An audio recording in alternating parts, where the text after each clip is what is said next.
Good evening and welcome to this Talking About Our Generation event brought to you by Ignite Imaginations. It's Misbehavin, an evening with Jenny Fortune. Jenny Fortune is a feminist who demonstrated against the Miss World contest in 1970, was put on trial and in prison, and has prospered ever since. Jenny produced the book Misbehavin with 5 of the other demonstrators and featured in the film that came out in 2020, Misbehavior. Alongside Jenny today, we've got Sue. Sue joined the Women's Liberation in 1971 in Bristol after the birth of her daughter. During a varied career as a community arts worker, teacher, theater administrator, mountain walking guide, management consultant, and conflict resolution practitioner, Sue justice more broadly. Good evening, Jenny. Good evening. Lovely to have you all here. So we welcome questions right from the onset.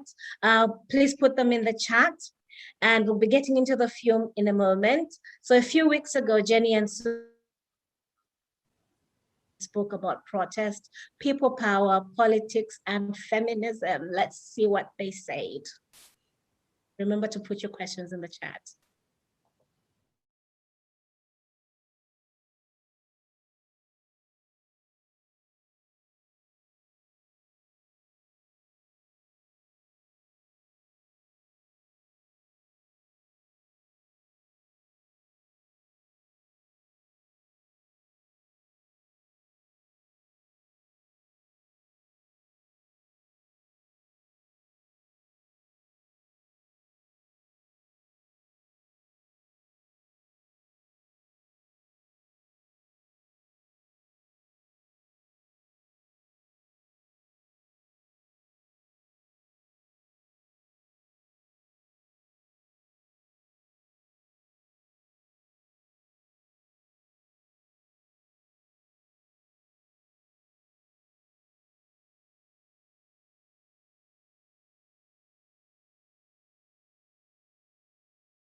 Oh, apologies for that technical glitch. We're back. And don't forget, we want those Q&A questions coming in fast and furious, if you can, please. And so right back to the film. Thank you. Hi, Jenny. Hi. Nice to see you. Yeah. How have you been?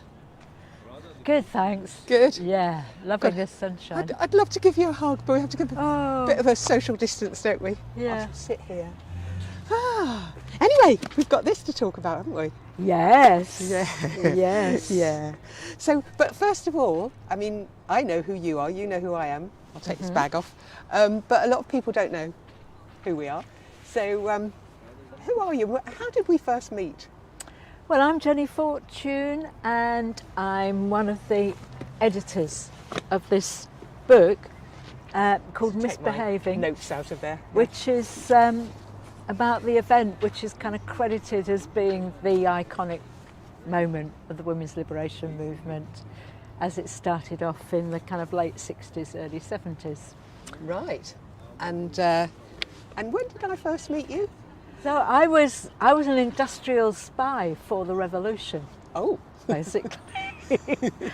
And it was something like 1973. And I was working in this big factory in East London which employed only women, which produced toy cars called Lesnies. And as with many things, deindustrialisation was starting to happen, and we caught wind because we were quite a big women's group inside the factory, and we worked with the trade union, and we caught wind that they were planning to move production to Malaysia where the labour was much, much cheaper. And somehow I heard that there was another factory, another Lesnies factory in Essex somewhere, where I think the kind of top manager was based, and they knew more about what was going on. And of course I was living there at that time in Colchester. And so I thought, aha, I'm going to be an industrial sleuth, and I'm going to go and work in this factory and put my ear to the ground and see what I can find out. And your sister Joan said, oh, my sister Sue lives near there. I do remember so now. you put me up and let me sleep on your floor for a few days. So that must have been about 73 then.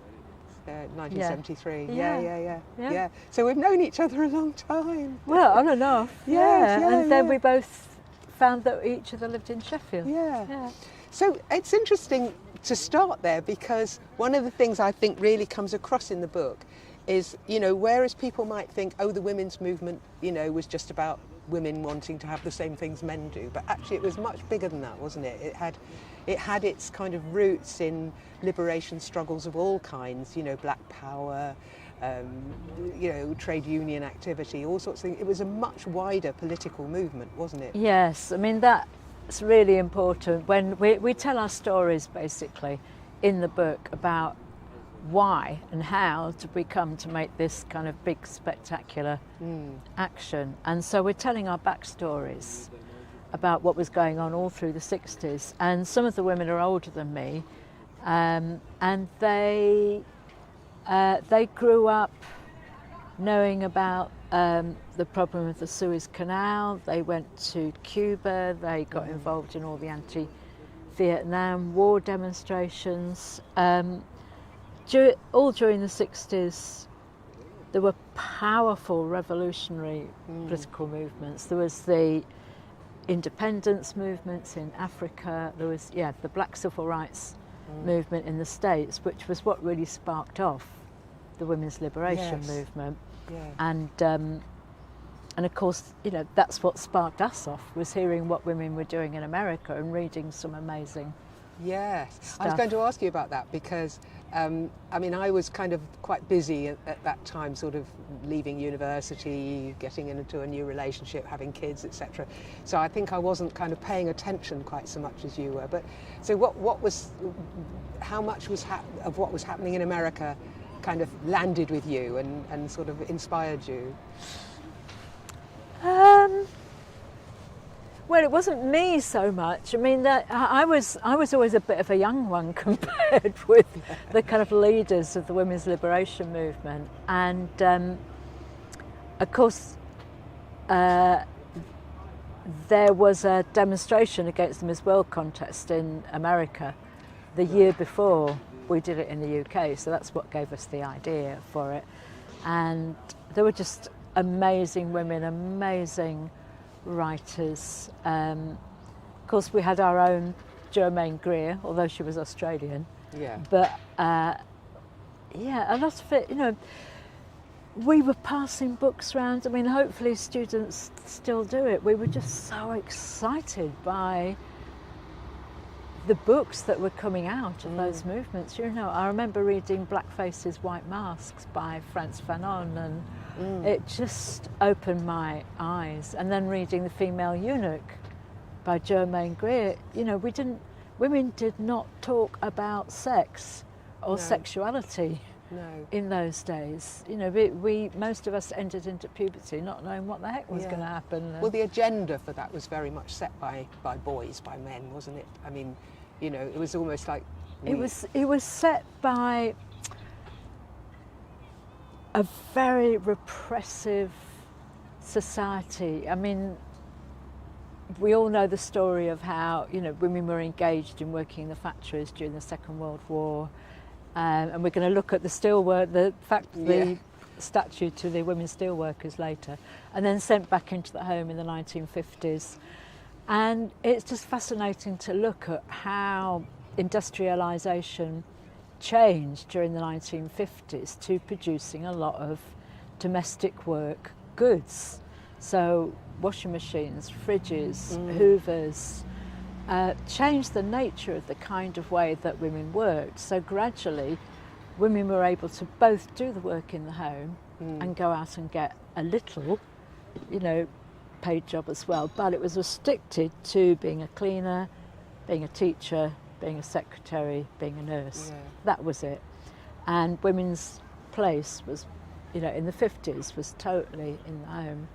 Yeah, but though a lot of the women you're talking about there, I don't know how many of those were involved at the early, because when I look at the book and I you know, think about the people who were very involved in all of this, a lot of it was women who were at university, who were sort of, you know, going for more education. So actually, were there many of those more working class women involved in the early days?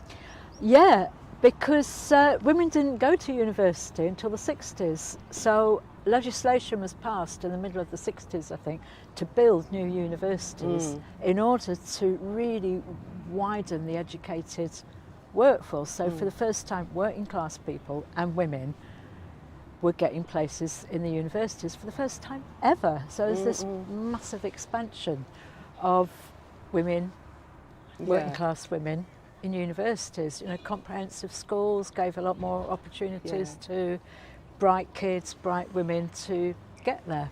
And so it's because it was kind of the first wave of educated working class women to ever get to university that the contradictions of women's lives became much, much clearer. I mean, the contradictions of women's lives, my mother's life, for example, became really clear to me during the 60s that she was desperate to get out of the home. She had 6 children. Gosh.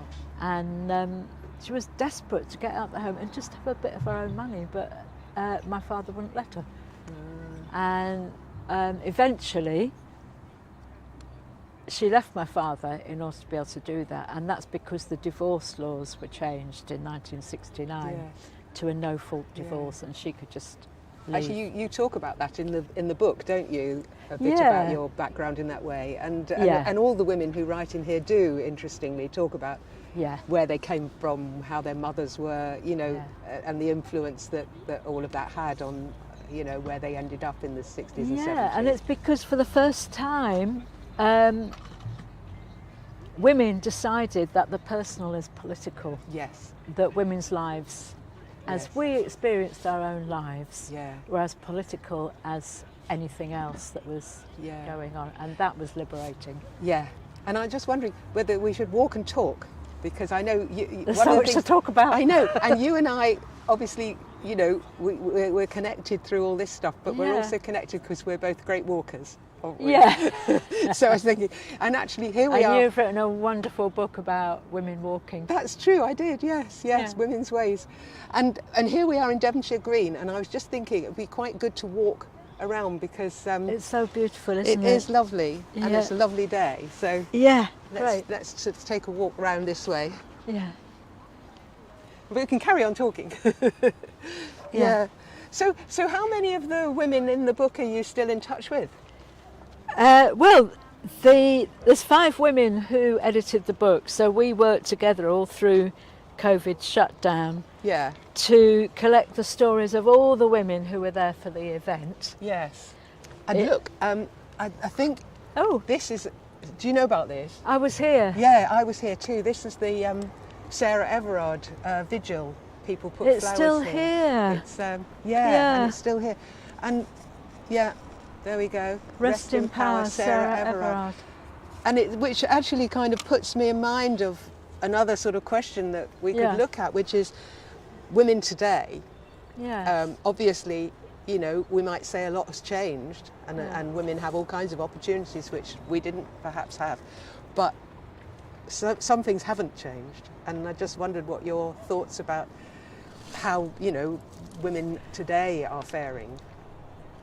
Well, do you know what it's been making me think about? I mean, people were particularly frightened by what happened to Sarah Everard because, one, she's a nice, white, middle-class girl with a good Yeah. professional job. Yeah. 2, the person who murdered her is a police officer, not only a police officer, but a high-ranking police officer who's working on security for Downing Street. Yeah. So those 2 facts were totally shocking for people, I think. I mean, the statistic is that there are 3 to 4 women killed every week in the UK as a result of male violence. So it's been going on, it goes on all the time. Yeah. It suddenly shot to public attention because of those 2 Yeah. facts, and thank goodness. And what it's made me think a bit more about is the way that women live in fear and that we don't even know we are. We're so used to it. Yes. We're so used to taking a back seat, not asserting ourselves, being obedient, being accommodating. Yeah. But Being- you know, the event that you were involved in, I mean, that Was the opposite. That was the opposite, wasn't it? That was that was so many of you saying, actually, we're not afraid. Yes. Or even if we are, we're going to, like, That's- you know, be afraid and do it anyway. That was very much the thing. Yeah. And you were showing your power, your creativity, your determination. Yeah, I mean, it was a fantastic act. Just the sort of, yeah. even if it, whatever had come out of it, just the very fact that women were doing that was just an extraordinary thing, wasn't I it? think that's why it's kind of resonated Yes. for the last 50 years. I mean, it surprised us. I mean, as far as we were concerned, it's like, yay! Yeah, You know, yeah. we're going to do something that brings this to public attention. And it was just so obvious that the Miss World contest was the sleaziest thing around, Yes. really. Yeah. And it was such a kind of symbol of the way that women were treated, you know. Yeah. Turn, So we- dear, that- show them your bum, dear. Yeah. You know, Yeah. So let's talk more about the actual event, because we've talked a lot about the context in which the event happened. Yeah. So tell us about the build-up. How were you feeling? You know, what was going on when you first kind of started thinking about doing it? Well, I was a bit separate from all the women that were organising it because they were in London at the London Women's Liberation Workshop, and I was a student at Essex University. We had a women's group there, and I think we all just, you know, when we heard about it, we just said, yeah, of course. And so I can't remember much about it. But you got, I mean, you got Except- quite centrally involved in the end. So how did that happen? Yes, that's true. I mean, I remember really powerfully being in the top stalls in the Albert Hall with Bob Hope droning on with his horrible, sleazy, sexist jokes. Yeah. And nothing happening, and it seemed to have gone on for at least 2 hours. And we really thought, they've chickened out, you know, the women who are going to launch the event, they've chickened out. Yeah. Oh, back to boring life again. Oh. And then suddenly this football rattles start, and it's like, oh my God, they're going to do it. Oh! And so we kind of launched flower bombs and leaflets and smoke bombs. What did you have? Did you have flower bombs yourself, or what yeah, I had everything. Oh, right. And these little smoke bombs, which were a bit like a candle, you know, and you had to light the wick in the middle. Yeah. And I just couldn't get it lit. And suddenly there was a hand on my shoulder, and it's like, where is everybody? And the police just dragged me off into a police van. And How did you feel when that happened? I can't remember what I felt. Everything moved so fast. Yeah. I think it's just. Oh, I think I felt a bit stupid, actually. Really? Stupid? Yes. Because you'd got caught, or because I got caught. Yeah. You know, I shouldn't have carried on trying to light that smoke bomb. Yeah. Everybody else got away. Oh, right. But you were sort of absorbed in the moment. Yeah. Exactly. Yeah. It was so exciting. Yes. I remember feeling that. I didn't want it to end. Yeah.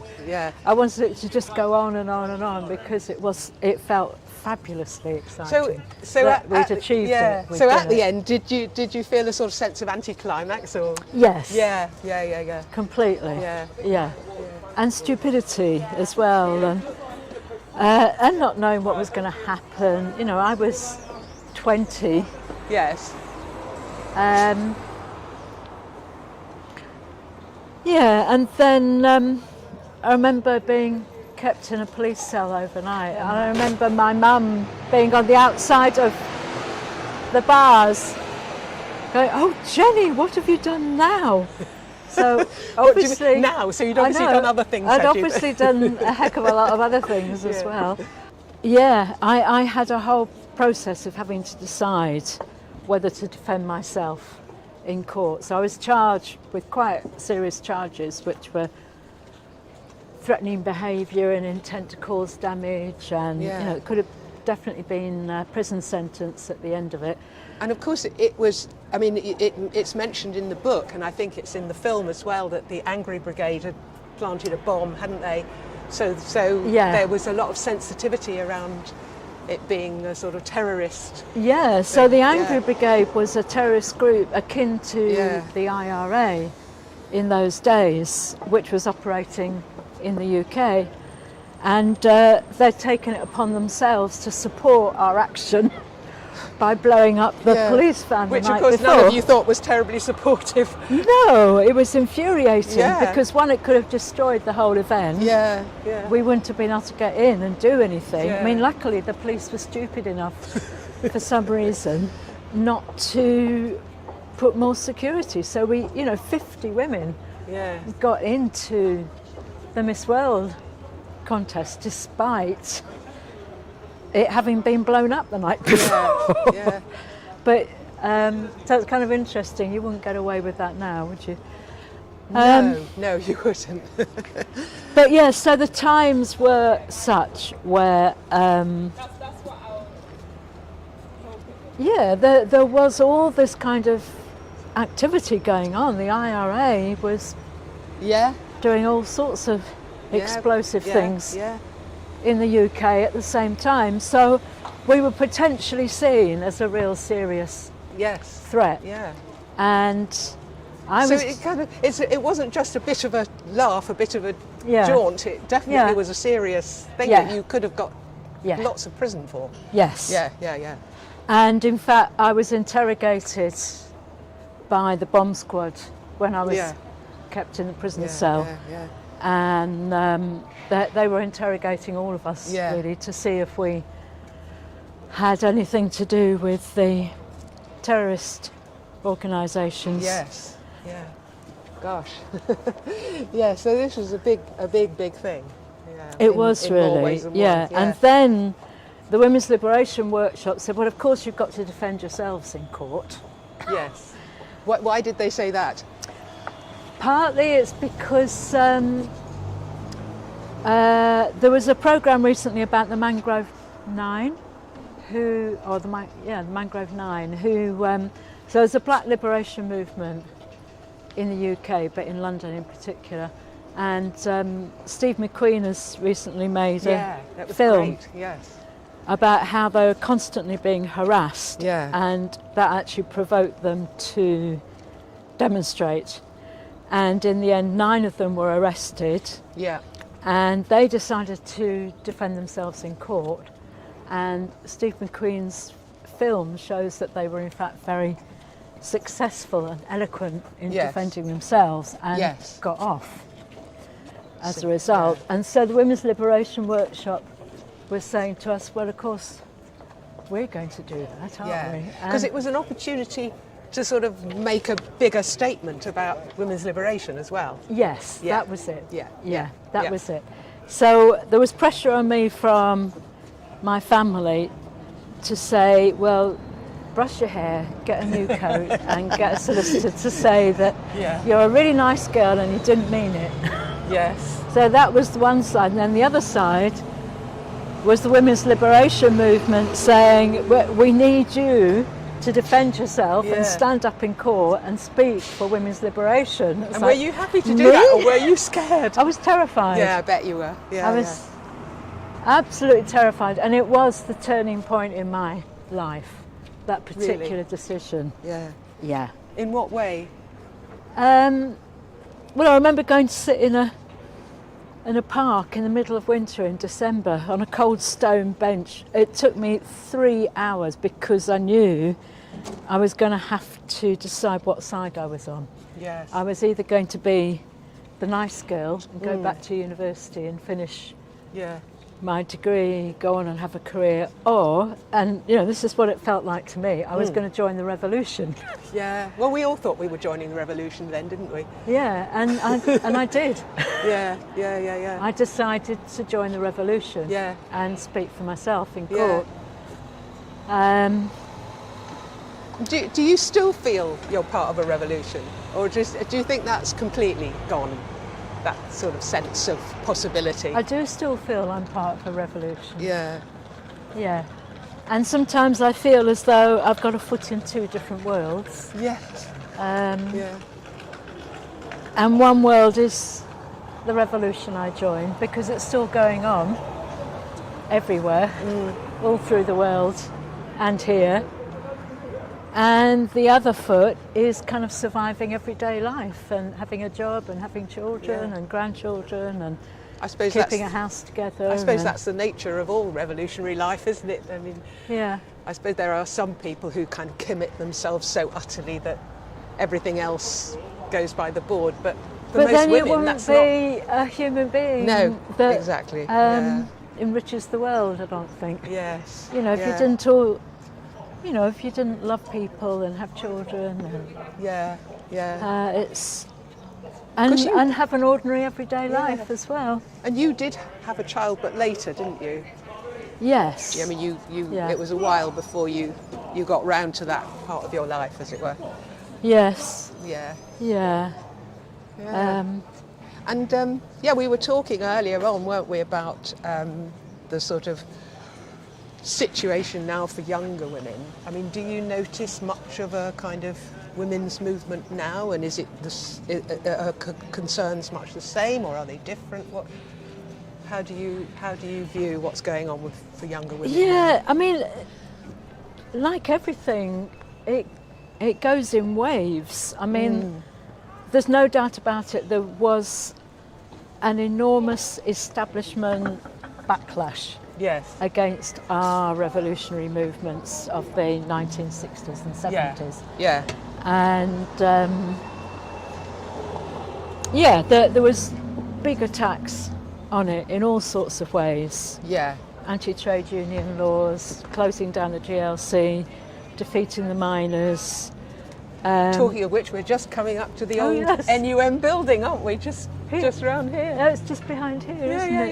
Yeah. It's turned Interesting. into a wine bar We now. cross over. I mean, doesn't that just speak for I know, what happened? absolutely, yeah. So going back to the world that younger women inhabit and whether things are, whether there is a so feminist movement. there was a really big backlash against everything which was liberatory all through the 80s and 90s, Yeah. the noughties to some extent, but Yeah. I kind of feel, you can't keep good people down. Yes. We're always going to pop up again. The Yeah. people are going to always rise up Yeah. again, really. And It's just interesting to see Women of Steel, 1914 to 1918, 1939 to 1945. This is what you were talking about earlier, wasn't it? The women coming into the workforce. Mind you, in terms of the steel industry, women had always been in it, hadn't they? yeah, I mean, there's a clear trajectory between these women who worked in the steel industry and our women's liberation movement of the 1960s and 70s, because what happened was women were pushed back into the home after having been brought into the workforce to produce armaments for the Second World War. Then they all lost their jobs, basically. Yeah. They were expected to go back home, and there was this really strong ideology Yeah. of a woman's place is in the home, and the Yeah, man is the yeah. primary wage earner. Yeah. And, And women work for pin money, they used to say, didn't That's they? it. Yeah. Yeah. I was in Bristol at that time. I was living in Bristol, and I remember the Women's Liberation Group there. We made a film of some of the women who lived on the estate that mostly served the Wills tobacco factory. Yeah. And lots of the women, worked in that factory. And funnily enough, I was in Bristol last year with my granddaughter because she was going to the University Open Day there. And I went into one of the museums, and right in the corner there was a little video booth. And one of the videos was this video that we'd made in the early 70s about the Wills women. Wow, And, really? And I was quite amazed because, we always talked about ourselves as if we were this kind of very middle-class movement, and we were criticised for being a middle-class movement. Yeah. But there were these very strong women from the Wills factory Yeah. just telling their lives like they were in Yeah. a very feminist way. They Yeah. may not have called themselves that at the time, Yeah. but they certainly had an awareness of, Yes. how they were treated and how they wanted things to change. And that's really important, that people know that the women's liberation movement was a working class movement as well. Yes. I mean, it's very often portrayed as only middle class Yeah. educated women, Yeah. but I remember going to the first Women's Liberation Conference, and Audrey Battersby, who I think was the leader of the night cleaners strike. Yes, that's right. She Being was. one of the Yeah. most inspirational Yeah. speakers, she Yeah. was so clear Yes. about what was wrong and what Yeah. women needs to do Yeah, about it. And Yeah. there's always been this very, very strong working class and black women's voice in the women's Yeah. liberation Yeah. movement.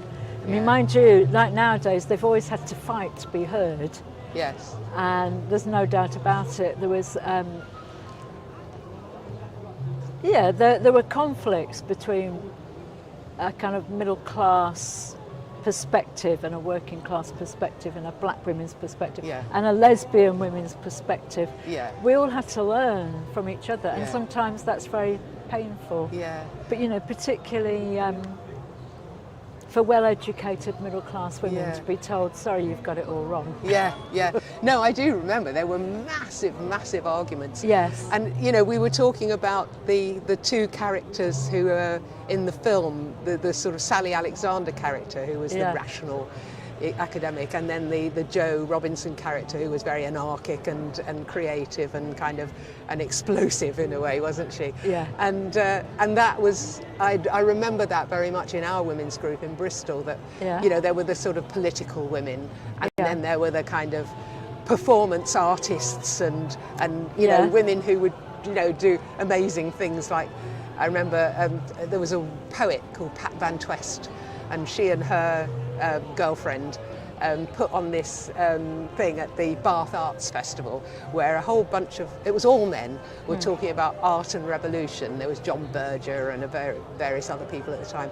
And one, I think it was her girlfriend Jackie, stripped off, and Pat had a pot of paint, and she painted Jackie all over with this paint, and then Jackie went and sat on John Berger's knee.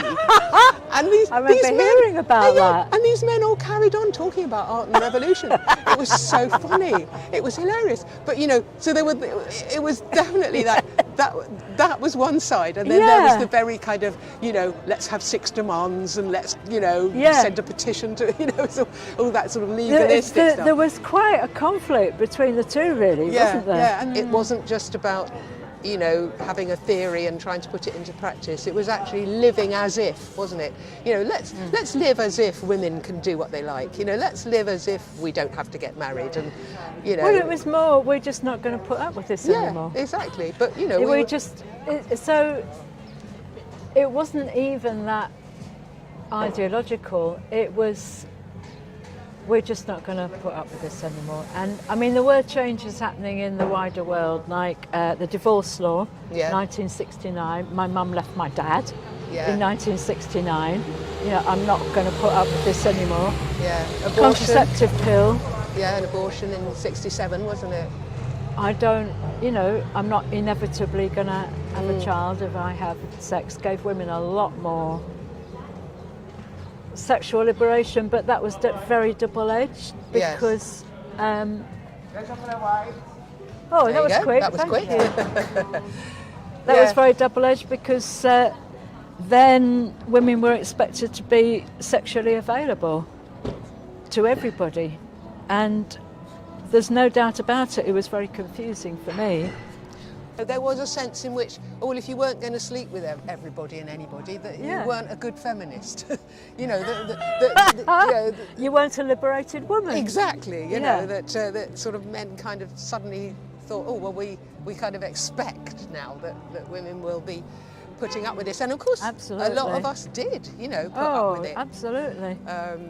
And so, well, I thought I was being liberated sexually by sleeping with lots of people. I mean, it was a time of sexual exploration, there's no doubt. Do you go and sit over by the fountain? And you can drink your coffee. We need to I can remember. Do you remember Angie Weir or Angie Mason, you know, who became the Stonewall leader? I remember her saying she lived in a commune in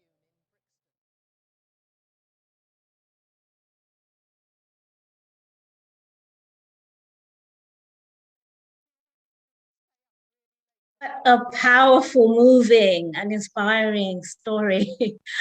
I want to have been there. I really want to have been there. Thanks everybody for watching with us. Just to remind you, we're taking questions in time for the Q&A in a little bit, but for now we're going to invite Jenny to do a bit of a reading. Okay, so this is about the moment when we stopped the Miss World contest in front of an audience of millions and millions. Apparently it was shown live and it was broadcast worldwide. So here's the moment. "Moo," said Bob Hope, followed by a slight flinch and a look over his shoulder. "Welcome to the cattle market." Game on, I thought. Now it's going to start, but only a scatter of uncomfortable laughter. A series of very flat jokes followed. Bob Hope resorted to his worship of the US invasion of Vietnam and his own vital role in parading out Miss World to make the troops feel hot, as he described it. Our rage must have been flowing over that balcony, but still nothing happened, nothing amiss, nobody noticing we weren't your typical audience members. Bob Hope droned on and on. I thought they've chickened out. The moments passed. We sank back into our seats, deflated. The prospect of returning to Essex in that damn van, having done nothing except watch the interminable boredom of the dispiriting show. Who did we think we were anyway? What made us believe we were courageous enough to shatter the spectacle? But below the droning on of the comic, a different sound began. A faint grind, rattle, grind, rattle. What was it? We'd expected whistles, hoots, and shouts. What was this subdued sound? Grind, rattle, on and on. It slowly picked up a rhythm, gained in volume. It was a football rattle. The grand hall held its breath. The air changed. A breeze wafted through the tiers as people turned around to make out where the sound was coming from. A piece of paper floated down from above, and suddenly a shriek, "Stop the cattle market!" A shrill whistle, another shout, "We're not beautiful, we're not ugly, we're angry," turned into a chant. Hoots, whistles, football rattles, people were running towards the stage where Bob Hope cowered, holding banners, "Women's liberation now." "This is it, we're on," someone yelled, and we emptied our bags of flour and sheaves of leaflets over the balcony, blew our whistles and party kazoos. The Albert Hall in front of us transformed into a sublime storm of flour, leaflets, women running around dodging the bouncers, shouting out loud. From balconies all around the hall, our flour floated in clouds onto the bejeweled spectators below. The leaflets rained down. How glorious, we'd done it. The whole thing ground to a complete halt. The stage emptied. Bob Hope tried to run for it. Julia Morley grabbed his ankle to stop him. The orchestra ducked. The audience gasped. It was all so much better than we had hoped would be possible. The 8 of us whooped and shouted in exhilaration, delighted at the sight of Bob Hope running for cover. We had a panoramic view of the whole thing. I'd never been so excited in my life. I didn't want it to stop, and pulled out one of the toy smoke bombs and struggled to get the cigarette lighter to catch the tiny wick, determined to make my final gesture. I hadn't noticed in my intense concentration that the others had decided to quietly beat a retreat. "Come on, Jenny, we're going," they hissed. I felt a heavy hand on my shoulder, caught a navy blue jacket with shiny buttons out of the corner of my eye. Where was everybody? What was this? "Come on, you, out with you." 2 burly policemen carried me out and down the stairs, out of the hall and into a waiting police van.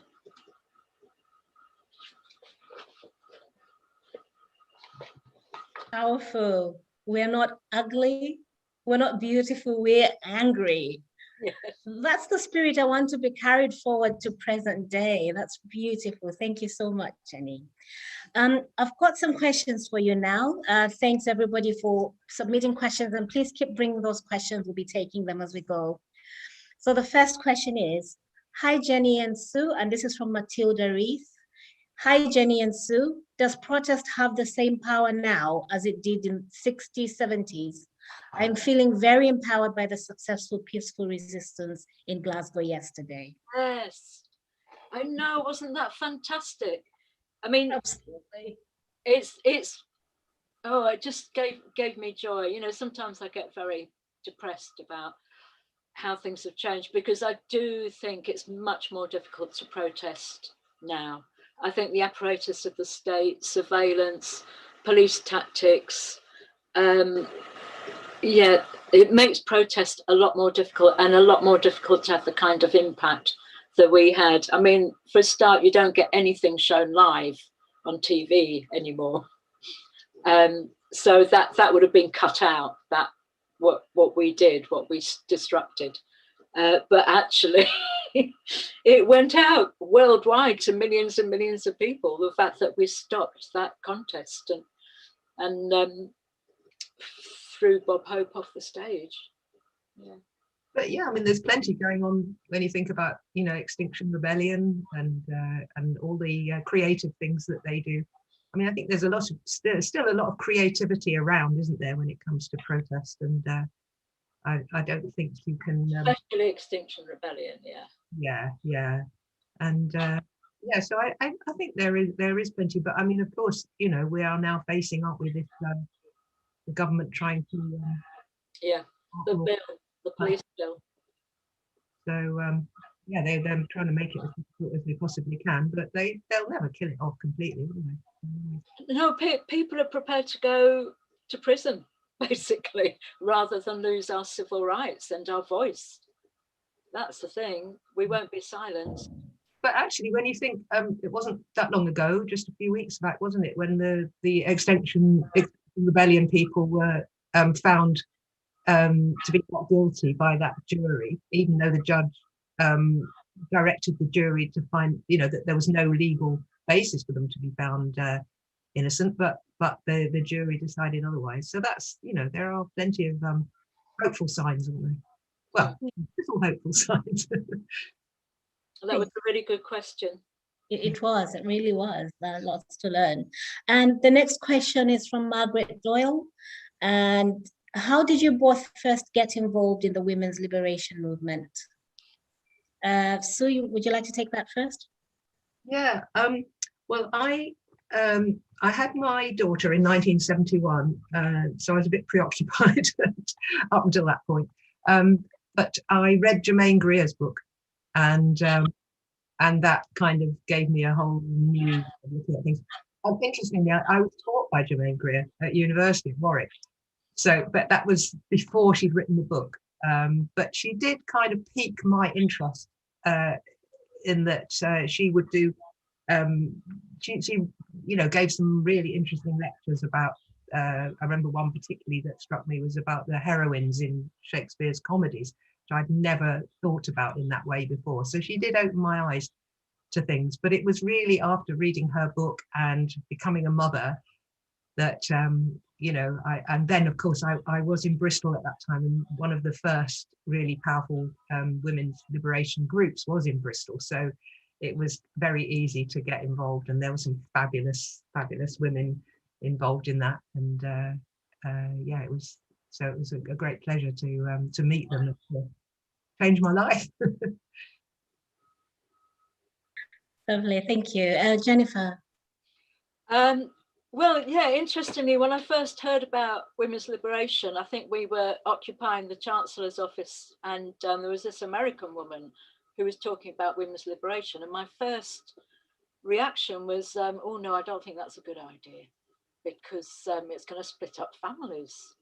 And it took a while for the penny to drop, realizing that actually my own family had split up because my mum had left my dad because she was so fed up with being stuck at home. But yeah, as soon as the penny dropped, everything just started making sense. It was like light bulbs was kind of popping on. That's why it's like that.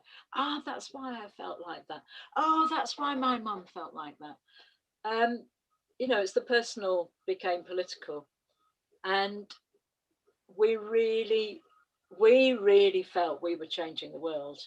Actually, when I said a bit earlier, we just weren't going to put up with it anymore. I mean, together with men, we just changed the way we did things. That it wasn't okay for a woman to have a child outside of marriage before the women's liberation movement started, and feminists just started saying, well, we're not going to bother to get married, we're not going to depend on men, we'll help each other, we'll look after each other's children.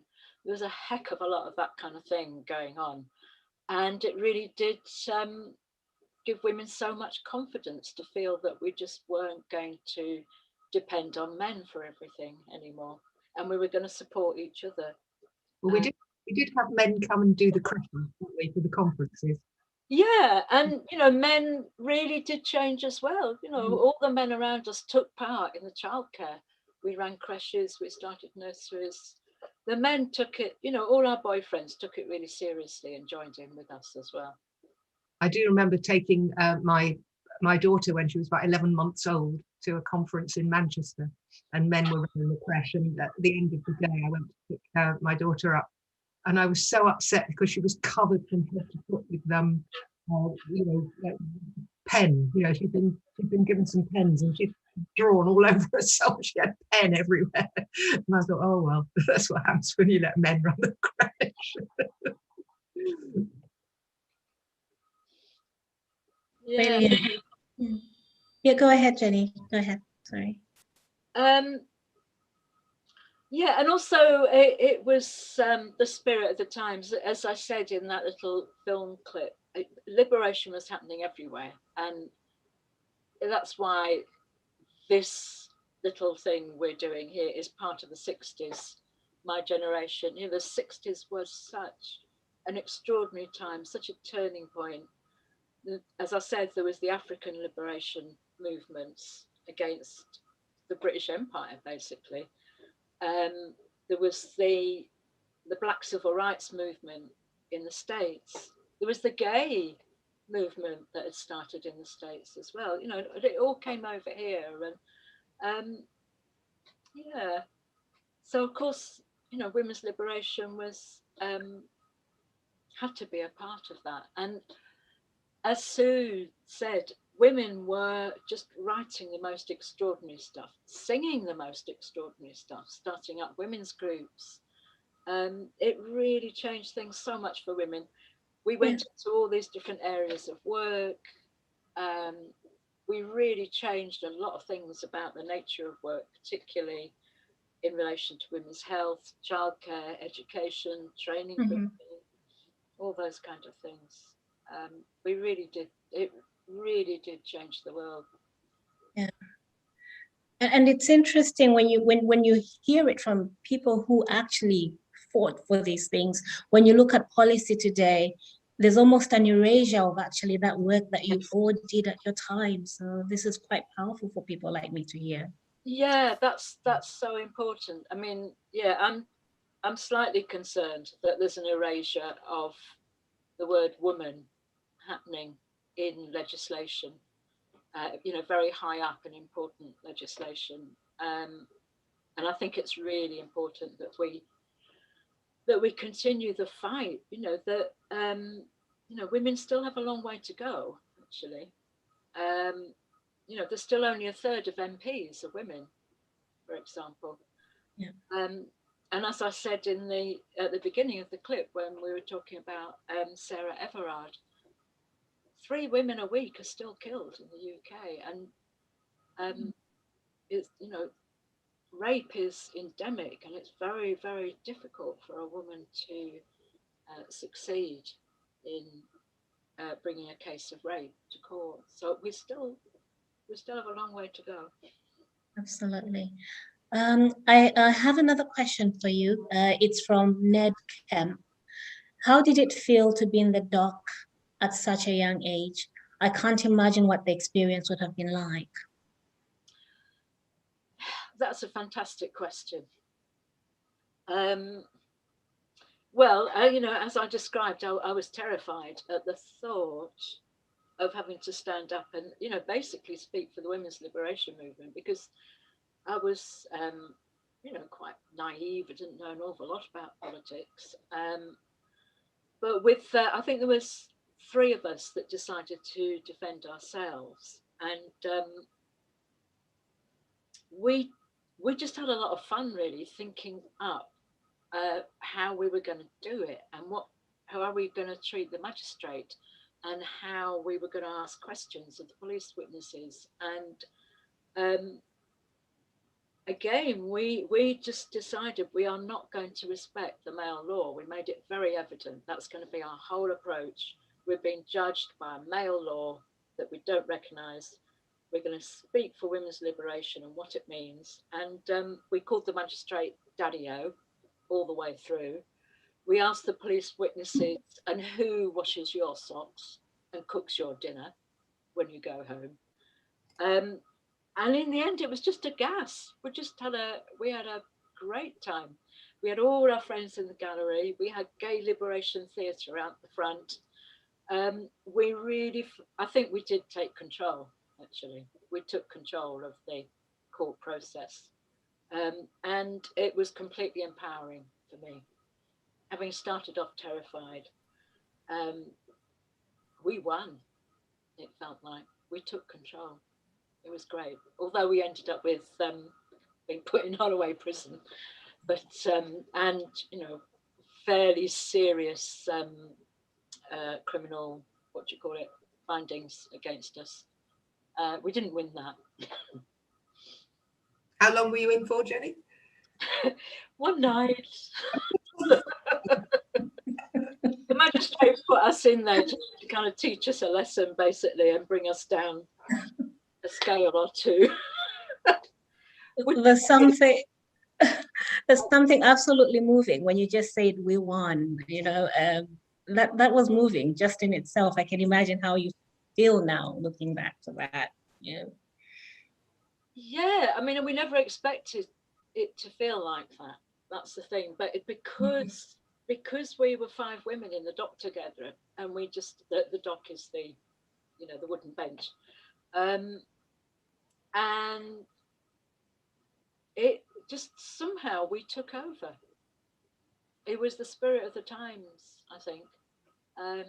Yeah, it was great, and I never looked back, actually. Yeah, I have to say, it was an amazing turning point in my life and completely empowering. Yeah, Okay. I'd recommend it.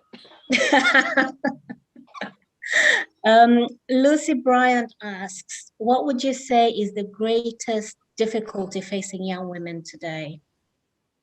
Well, I think you probably need some young women to answer that question. And what's your perspective, though? Well, I mean, I think,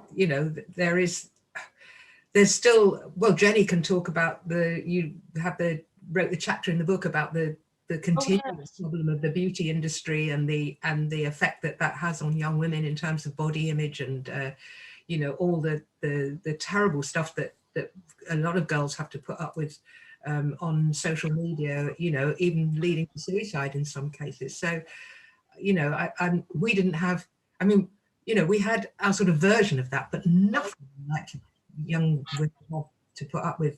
Well, young people generally have to put up with today about the abuse that they get and the terrible sort of toll that, and young women feeling that they've got to, go to cosmetic surgery, and beautiful young women who feel that they've got to do that to themselves. That is heartbreaking. I think that's a real challenge. Yeah, I really wanted to bring the beauty industry up to date, because it actually was the beauty industry really that we were protesting against. The way that women were kind of made into objects to be looked at by men. And, the vital statistics were so crucially important. So I really wanted to bring it up to date. What is it like for young women nowadays? And also the fact that, surprisingly to us, 2 Black women had won the Miss World contest when we protested against it. And we looking back on it, I had to kind of ask myself this question, like, what did I think about the fact that Black women won the beauty contest? Was that a good thing or a bad thing? And when I started looking into it, I realized actually that what that did was herald the incursion of the beauty industry into Black women's lives. So beauty contests, they're held as a kind of symbol of what women should aspire to, really. And that the beauty that they should aspire to is a kind of beauty that was kind of decided by white people. Yeah. Yes. A Western standard of beauty. Mm-hmm. Right. When I started looking into it, it was fascinating, because particularly with Black women's culture, Black people's culture, the beauty parlor used to be a really important place of congregation and gossip, learning about Black beauty, how to treat Black hair, Black skin, and Black people had their own products and actually their own standards of beauty. And what happened really, after that beauty contest from the 70s onwards, was this incredible expansion of the big beauty companies run by white men, Revlon, things like that, started taking over the production and selling of beauty products for Black women and for Black people. And that really kind of opened my eyes And then I started looking at, oh, how is the beauty industry working nowadays? And all the stuff happening about computer surveillance. And if you remember with the Brexit campaign and Aaron Banks, and there was this disgusting company called Cambridge Analytica who were buying up people's Facebook profiles, and it suddenly opened everybody's eyes to how much we're being surveyed and how much our personalities are being surveyed and sold as products. And I mean, interesting, just yesterday I was saying to Sue that these ads have started coming up on my email for women with black bags under their eyes. How to get rid of black bags under your eyes. And I thought, how do they know? It is because the cameras on the computers watch us and pick up everything about our behavior. They can read things about human behavior which are infinitesimal, like eye movement, blinks, slight movements of discomfort or opening up. It's all being read by the algorithms and being mined basically, and then used as raw material to feed products back to us. So it's very, very sophisticated. It's worth billions. I could go on and on about it. Yeah, there's lots, I think. Yeah, there's lots that can be said. I'm just so conscious of time, so I'm going to ask you one more question. Mary Oates asks, if you could both leave us with one last message of hope, what would it be? I'll start with you, Sue. Oh gosh. Well, yeah, you put me on the spot now. Message of hope. Well, I one thing I suppose I'm quite fond of saying, and I don't know if I'm right in this at all, but I remember when I was young that even though, you know, we had our own version of things that were really threatening, like, you know, the Cuban Missile Crisis and atomic weapons, and thinking we were all going to die in a terrible conflagration. There was a kind of spirit and a sense of, you know, just getting on with your life and making things happen and you know, just getting on with life anyway. And we were quite sort of robust as young people, I think. And I suppose I think, you know, the young people I know, like my own grandchildren and people I know, they're robust. I mean, they know that things are tough in the world. They know there's climate change and they know there's a threat to them. But even so, you know, they're still robust enough to, you know, get on and do what they want to do in life. And I mean, I said to one of my granddaughters the other day, I said, you know, what do you feel about the future? Do you, you know, when you think about climate change and that, I said, do you feel, you know, depressed about it, or do you feel, you know, we'll overcome it? And she said, well, sometimes I feel one and sometimes I feel the other, you know. And I think, yeah, well, that's what it is to be young, isn't it? You know, you can let things grind you down, but on the other hand, you know, you can go forward with hope. So I'm placing a lot of faith and trust in the young people I know anyway. So. Thank you so much, Sue. Yeah, go ahead, Jenny. Well, yeah, Sue, you gave me a moment to think about it. Thank you. I would say the three important words for me are love, care, and support. We really need to do that to each other, and that we're not on our own. You know, solidarity. We're a collective species. We're not individuals. I think the system tries to make us feel that we're on our own and we're powerless. But that experience in the court made me realise, as soon as you realise you're all in it together and you stick up for each other and you have fun. Like they just did in Glasgow. You can take control. We can take control. We can. Yeah. Absolutely inspiring. Totally. I could sit down and just listen to you all day, but thank you so much for joining us tonight, Sue and Jennifer Fortune. And this is Ignite Imaginations, talking about our Generations Festival. Go to the website. We've still got lots more things happening. Good night and thank you. Thank you so much.